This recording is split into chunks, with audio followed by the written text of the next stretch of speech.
नमस्कार, स्वागत है आपका। मैं हूं आपके साथ दिनेश अवस्थी।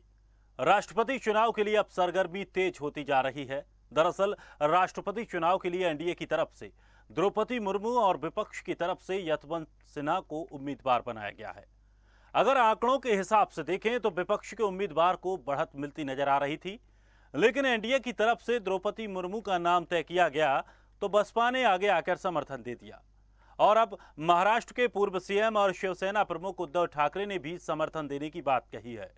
इसके बाद से एनडीए प्रत्याशी द्रौपदी मुर्मू मजबूत स्थिति में आ गई हैं। साथ ही कांग्रेस के अंदर भी सब कुछ ठीक नहीं लग रहा है। कई कांग्रेस के वरिष्ठ नेता भी द्रौपदी मुर्मू के समर्थन की बात कर रहे हैं। तो वहीं एनसीपी नेता जयंत पाटिल ने कहा कि महाविकास अघाड़ी से दूर जाने की कोई बात नहीं दिखती। पहले भी शिवसेना का राष्ट्रपति के चुनाव में उनका अपना निर्णय होता रहा है। शिवसेना जिसको समर्थन करती है वही राष्ट्रपति बनता है, लेकिन ये उनकी पार्टी का निर्णय है, इसमें हमारी कोई भूमिका नहीं। शिवसेना एनडीए के राष्ट्रपति उम्मीदवार को समर्थन दे रही है, इसका मतलब ये नहीं होता कि वो एनडीए का समर्थन कर रही है। इसी बीच में विपक्ष उम्मीदवार यशवंत सिन्हा ने एक बयान और दे दिया है। उन्होंने कहा है कि अगर उन्हें राष्ट्रपति चुना जाता है, एनआरसी और सीएए लागू नहीं होने देंगे। इस बयान के बाद अब बयानों का दौर भी शुरू हो गया है। तो अब देखना है कि क्या इस तरह के बयानों के सहारे यशवंत सिन्हा रायसीना पहुंचेंगे। तो देखना यह भी होगा कि रायसीना की रीस में अब जीत कौन हासिल कर पाएगा। और जिस तरह से शिवसेना ने समर्थन का ऐलान किया है, तो ये मान लिया जाए कि 2024 की तैयारी में जुटा विपक्ष भी फेल होता नजर आ रहा है। और राष्ट्रपति चुनाव में क्या विपक्ष अपनी एकता दिखा पाएगा और कौन रायसीना पहुंच पाएगा, आज हम इसी सियासी गणित को समझने की कोशिश करेंगे। लेकिन चर्चा शुरू करने से पहले आपको सुनाते हैं कि यशवंत सिन्हा ने क्या कुछ कहा है। चलिए। संविधान खतरे में है, और किससे खतरे में है? उन लोगों से खतरे में है जो आज हुकूमत में बैठे हैं। बाहरी लोगों से कोई खतरा नहीं है, खतरा है भीतर बैठे हुए लोगों से। यहाँ पर नागरिकता का कानून एक बड़ा भारी मुद्दा बना हुआ है, आपके ऊपर थोप दिया गया। पूरे देश में इनकी मंशा थी कि वो सीएए लागू करेंगे और एनआरसी करेंगे, नेशनल रजिस्टर ऑफ सिटीजन्स बनाएंगे। होम मिनिस्टर ने लोकसभा में खड़े होकर वक्तव्य दिया। तो रायसीना की रेस में सीएए और एनआरसी की एंट्री हो गई है। अब इसकी एंट्री होने के बाद क्या कुछ स्थिति बनती है, ये देखना भी बड़ा दिलचस्प होगा। चलिए आज इसी पर हम चर्चा करेंगे और मेहमानों से आपका परिचय कराते हैं। हमारे साथ शिवसेना से संजय द्विवेदी हैं, बीजेपी से गौरव मिश्रा, कांग्रेस से अश्विनी हांडा। तीनों मेहमानों का बहुत बहुत स्वागत है। सबसे पहले गौरव मिश्रा जी, आप ही से शुरुआत। सीएए और एनआरसी की एंट्री राष्ट्रपति चुनाव में हो गई है, किस तरह से देखते हैं? देखिए, विपक्ष के उम्मीदवार जिस तरीके से उन मुद्दों को उठा रहे हैं जिन मुद्दों के रहते हुए भारतीय जनता पार्टी ने प्रचंड बहुमत की सरकार बनाई है, उत्तर प्रदेश जैसे राज्य में बनाई है, तो ये तो बहुत साफ है, स्पष्ट है कि जनता ने उन मुद्दों को नकार दिया है और जनता के प्रतिनिधि ही राष्ट्रपति का चुनाव करेंगे। और एनडीए की उम्मीदवार द्रौपदी मुर्मू जी आदिवासी समाज से आती हैं, जनजातीय समाज से आती हैं, तो ये पहला ऐसा अवसर है देश में आजादी के बाद जब कोई आदिवासी उम्मीदवार राष्ट्रपति का चुनाव लड़ रहा है। तो ये गलतफहमी विपक्ष को नहीं रखनी चाहिए कि उनके भी जो राज्य है जहां उनका शासन है, जहां विपक्षी दलों का शासन है, वहां भी बहुत बड़ी संख्या में जनजातीय समाज के लोग वो द्रौपदी मुर्मू जी के साथ हैं। यहां तक कि यूपीए में जो विपक्षी खेमा है उसमें भी फूट पड़ी हुई है, आप स्पष्ट देख सकते हैं। तो मुझे ऐसा लगता है कि औपचारिकता मात्र है, वोटों के जो मूल्य हैं वो सर्वाधिक भारतीय जनता पार्टी की उम्मीदवार, एनडीए की उम्मीदवार द्रौपदी मुर्मू के साथ है। तो मुझे ऐसा लगता है कि इन सब विषयों को उठाने से जनता के अंदर, लोगों के अंदर और जो वोटर्स हैं इसमें, उनके अंदर नाराजगी पैदा होगी और उसका उनको खामियाजा भी भुगतना पड़ेगा, यद्यपि इसका परिणाम तो पहले से सुनिश्चित है। चलिए अश्विनी जी, जिस तरह से यशवंत सिन्हा ने साफ तौर पर कहा है कि सीएए और एनआरसी को लागू नहीं होने देंगे अगर वो राष्ट्रपति बनते हैं, तो इस बयान के क्या मायने हैं और आप किस तरह से इस बयान को लेते हैं? देखिए, इस बयान का तो सबसे पहले हम वेलकम करते हैं कि जिस तरीके से लोग चाहते थे कि सीए और एनआरसी जो है वो लागू नहीं होनी चाहिए, और उसके लिए सरकार भी पीछे हटी थी। और उसके साथ साथ आज देश में आवश्यकता है एक ऐसे राष्ट्रपति की जो सरकार की आलोचना करे अगर सरकार गलत करती है। लेकिन जैसा कि आपने देखा है कि पिछले 2 टर्म में जितने भी हमारे राष्ट्रपति बने हैं वो रबर स्टैंप बनकर रह गए हैं। जिस तरह से दलितों के ऊपर अत्याचार हुआ और एक दलित को रिप्रेजेंटेशन दी गई, आज उसकी हालत क्या है कि उनका कोई भी उस पे कोई भी रिएक्शन नहीं आता है। ये बड़ी दुख की बात है कि वह सिर्फ और सिर्फ हाँ में हाँ मिलाते हैं सरकार की।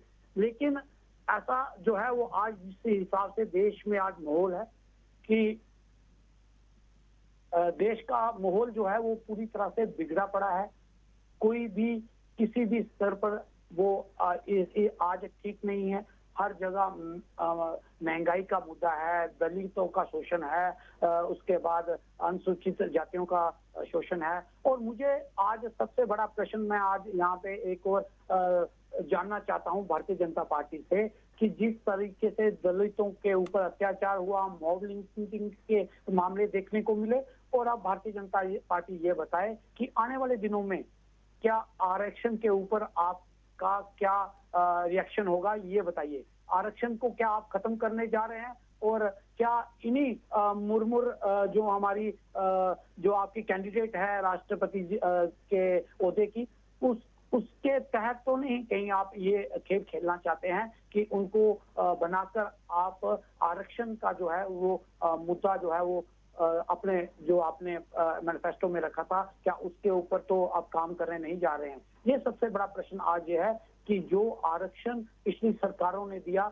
दलित, अनुसूचित जाति और जाति जितनी भी हमारी पिछड़ी जातियां हैं, अब भारत सरकार क्या उनके ऊपर कोई नया प्रावधान लाने को जा रही है? ये बड़ा सबसे बड़ा प्रश्न जो है वो आज देश के सामने है, और देश की जनता जानना चाहती है कि भारतीय जनता पार्टी की आखिर मंशा क्या है। कि जैसा हमने देखा गया है पिछले कई सालों से जिस तरह से दलितों पे अत्याचार हुआ है, पिछड़ों पे अत्याचार हुआ है, लेकिन राष्ट्रपति जो महामहिम राष्ट्रपति हैं उनके हवाले से कोई भी ऐसा व्यवहार या ऐसी घटनाओं को जो है उन्होंने कंडेम्ड नहीं किया है। ये आज सबसे बड़ा प्रश्न है कि क्या आप एक बार फिर आज एक रबर स्टैंप तो नहीं बन के रह जाएंगी राष्ट्रपति।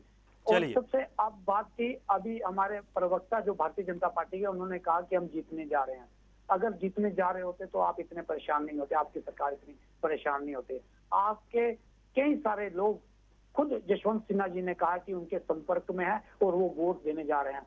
आप ये जानिए कि जिस तरीके से भारतीय जनता पार्टी उनको सपोर्ट कर रही है, मुझे पूरा यकीन है कि आने वाले दिनों में राष्ट्रपति जो हैं वो जसवंत सिन्हा जी होंगे। और जिस तरह से उन्होंने कहा कि एक वैचारिक जो है मतभेदों को दूर करते हुए वह देश को आगे बढ़ाने की बात करेंगे। ये सबसे बड़ा प्रश्न है कि ना तो प्रधानमंत्री जी कोई प्रेस कॉन्फ्रेंस करते हैं 8 सालों में, और ना ही कोविड जो हमारे महामहिम राष्ट्रपति हैं उन्होंने की है। और अब जिस तरह से मैं आज देश को बताना चाहता हूं कि अगर मुर्मू जी आती हैं देश की राष्ट्रपति, तो वह फिर वही राष्ट्रपति और स्टैंप रबर स्टैंप बन के रह जाएंगी और भारतीय जनता पार्टी की पिट्ठू बन के रह जाएगी। चलिए संजय द्विवेदी जी, शिवसेना ने साफ तौर पर समर्थन का ऐलान किया है। शिवसेना का मानना है कि द्रौपदी मुर्मू को जिस तरह से उम्मीदवार बनाया है उनका सपोर्ट किया जाएगा।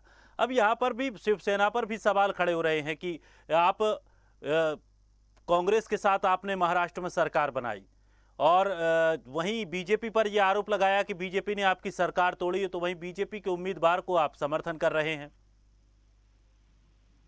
देखिए, मैं स्पष्ट एक चीज कहना चाहता हूँ आपसे, ये कोई भी घटना घटती है, कोई भी चीज होती है, उसके पीछे हमेशा निश्चित कोई ना कोई कारण होते हैं।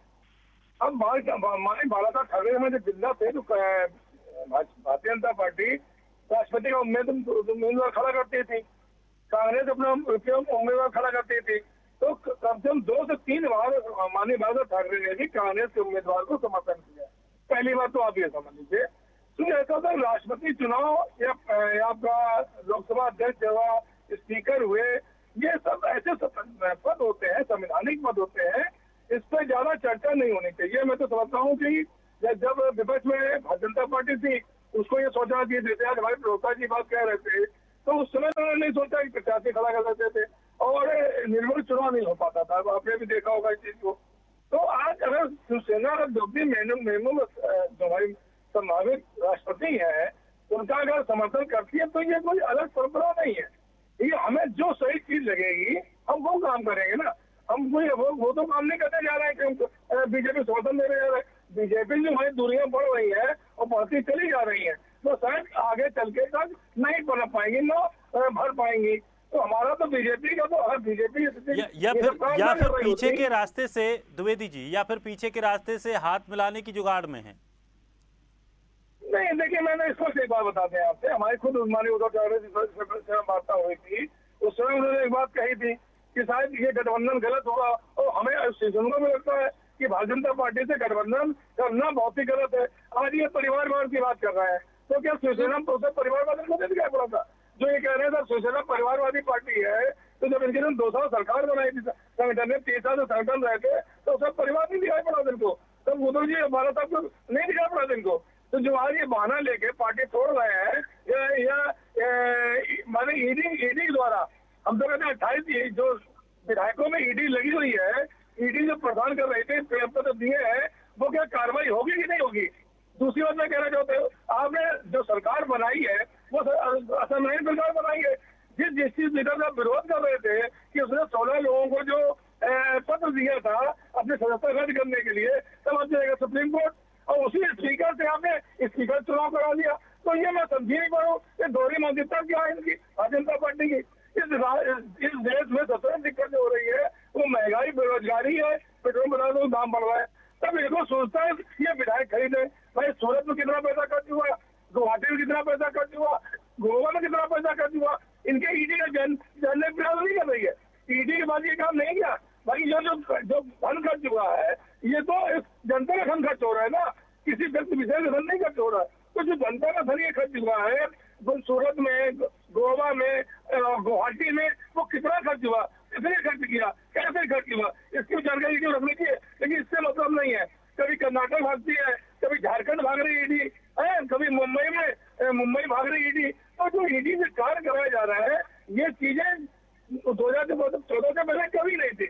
मुझे वाकया याद है कि माननीय अटल बिहारी वाजपेयी की तबीयत खराब थी, उनका एक ऑपरेशन हो रहा था और उनके बाद पैसे नहीं थे, ऑपरेशन वो नहीं करा पा रहे थे, उनको जाना था विदेश। उस समय माननीय राजीव गांधी जी थे, प्रधानमंत्री जी थे, उन्होंने उनसे बात की और एक वहां पे भेज दिया था अपने दल, अमेरिका इंग्लैंड जहां से जा रहा था, उसका हेड बनाकर उन्होंने उनको भेजा। कि किस लिए भेजा? ये विपक्ष की यही पहचान होती। आज क्या है, आज जहाँ इनकी सरकारें नहीं है वहाँ सरकार गिरा दो, जहाँ कैसे विधायक टूटे जाएंगे, कैसे उनको पकड़ा जाएगा, कैसे सरकार बनाई जाएगी। भाई कोई भी स्टेट में जब चुनाव होता है तो अपना मैंडेट जनता देती है कि साहब इसकी सरकार बननी चाहिए।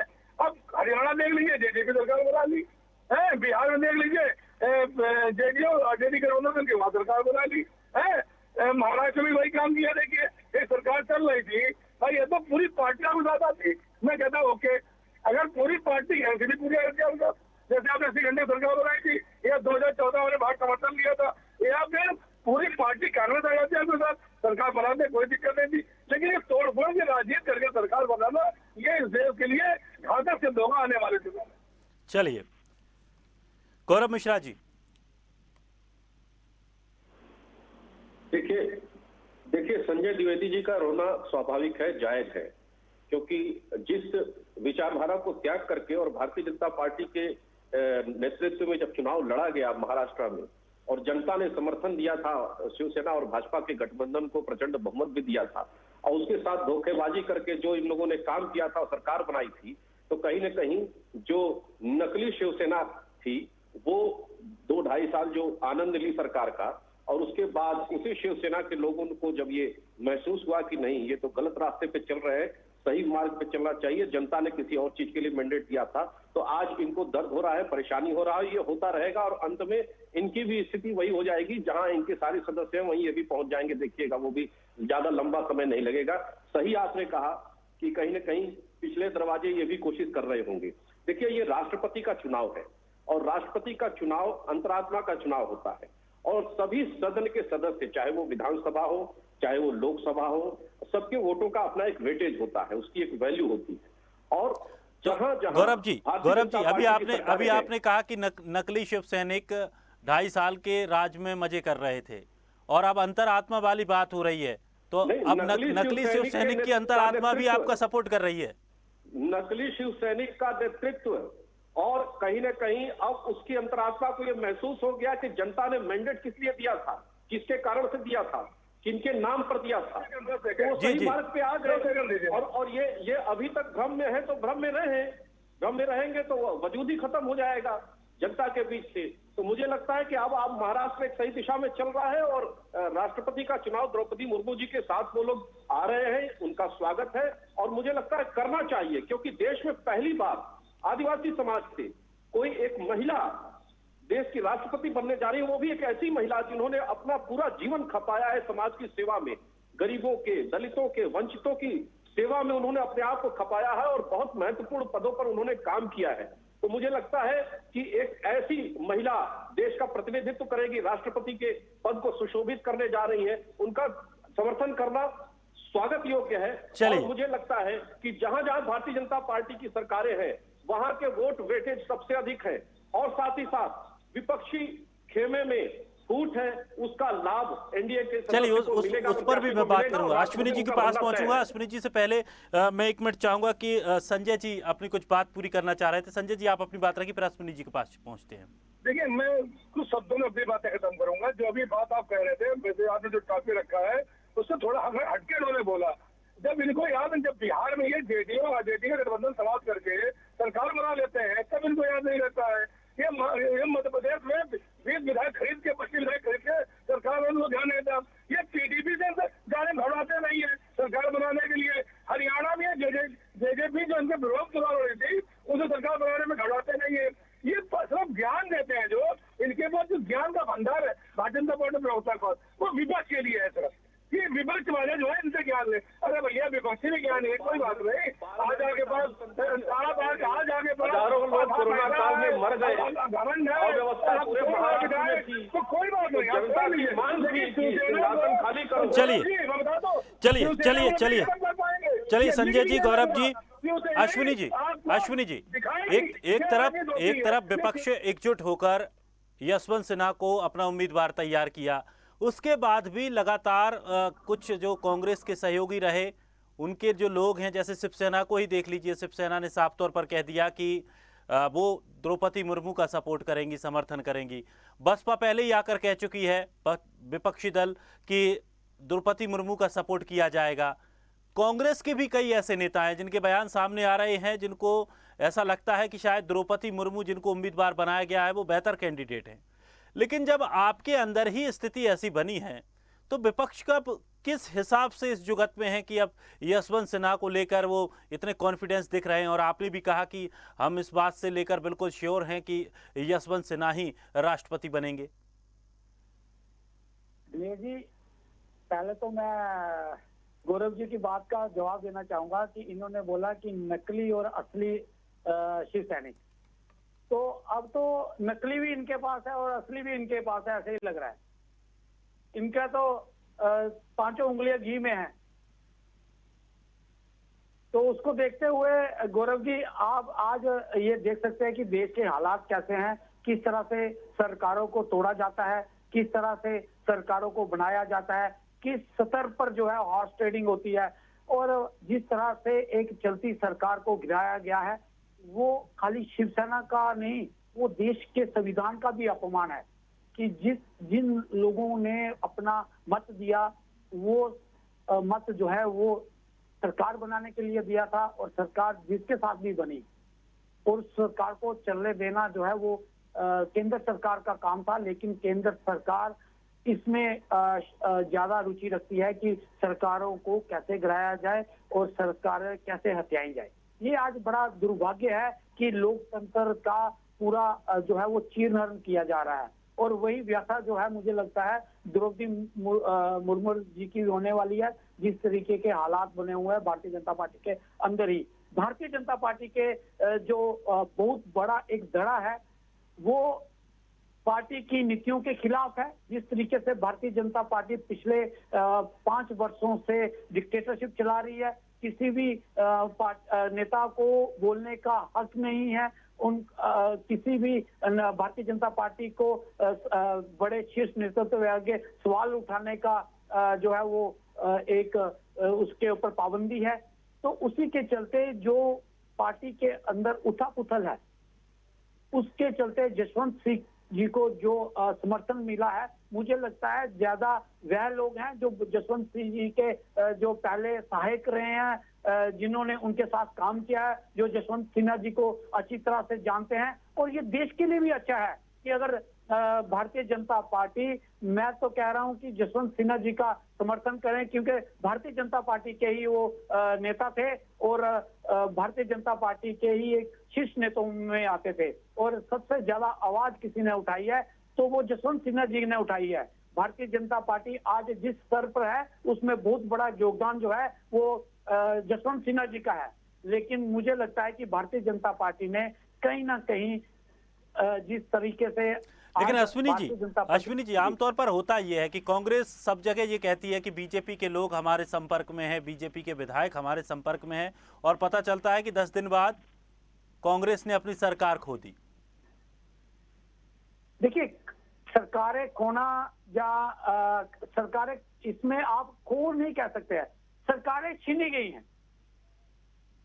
सरकार देखिए जिस तरीके से आज हर बल का प्रयोग हो रहा है तो उससे आप पार नहीं पा सकते हैं, क्योंकि सरकार वो सारे सरकारी यंत्र और जंत्र इस्तेमाल कर रही है सरकारें बनाने के लिए, जो इस वक्त कांग्रेस के पास नहीं है। और कांग्रेस ने कभी भी इस तरह की रणनीति और नीति नहीं बनाई है कि आप एक चलती सरकार को गिरा दें। एक अच्छे वाले राज्य को जो तरक्की की राह पे जा रहा है उसको रोक कर आप वहां पर विनाश लीला जो है वो रचने का काम करें। आने वाले दिनों में देखेंगे जिस तरीके से आज गुजरात मॉडल इन्होंने पूरे देश में पेश किया था, उसकी पोल 27 सालों के राज में आज खुल के रह गई जब पूरा अहमदाबाद डूबा हुआ था। तो ये सच्चाई है भारतीय जनता पार्टी की। चलिए इस पर भी हम, इस विषय पर भी चर्चा करेंगे, गुजरात मॉडल पर भी चर्चा करेंगे, लेकिन अभी चर्चा हम राष्ट्रपति चुनाव को लेकर कर रहे हैं। कांग्रेस के अंदर जो बितरघात देखने को मिल रहा है, कांग्रेस के अंदर से जो विरोध के सुर निकल कर आ रहे हैं, उन्हें कैसे आप मना पाएंगे? क्योंकि जब आप अपने ही दल से सही तरीके से प्रदर्शन नहीं कर पाएंगे और आप अपनी ही एकजुटता नहीं दिखा पाएंगे तो फिर किस तरह से उम्मीद की जा सकती है, और पूरे विपक्ष से फिर किस तरह की उम्मीद की जा सकती है?